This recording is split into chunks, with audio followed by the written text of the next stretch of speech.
Unzani? Shatara zitani sine mshamari. Shedzirisa shamari ndizama yakweni. Rangare muntu anoshanda kupi? Idzi nguva dzidzi basa ridza uri panapa. Uzori pabasa. Ko muno muri kuitei? Mubasa mako muno. Chichaitika. Pana ndafariro ndakati ndakapinda mumba. Sina kuti bali unoza drive wako tumziga wasi. Saka sozera se?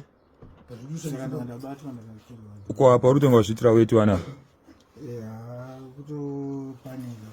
Une mukadzi? Unogara? Emo. Saka udati chii kune mashefu kubasa? Kuna mashefu kuti ndakanganza kongoya basa. Mashefu kubasa kupi? Beka sini tanizve? Totengesa chinga. Mutengesa chinga. Mune machwana bichinga chamutengesa beka sini? Ndoko chinobika. Alright, saka munobika chingwa nekutengesa chingwa. Shavura foni yako tona. Alright. Kuti mukadzi wako vura foni yako. Tasa kufoni. Unonzani? Rangarani? Madzibaba ishi. Monda. Unoshanda? Beka sini. Mira kile.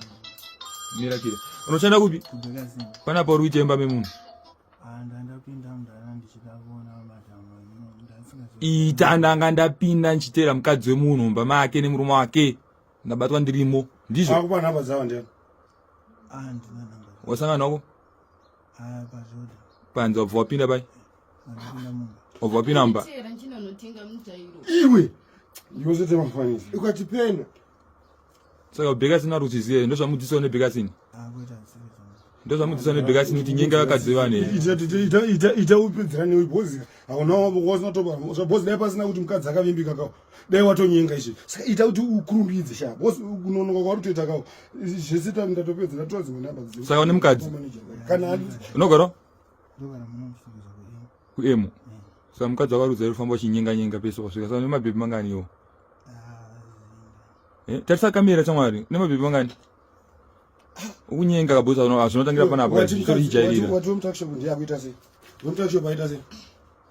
Nyazoti udzeyo bhozi yo ukatitadza kuti mutakisho aona waita sei manyika dzo. Mtakishunda ndakamudzati madhamu avana available. Yakabati bo. All right, saka bakanaka. Iwe mutakisho asi uchizata nemurume wamati murume wacho ibaranza.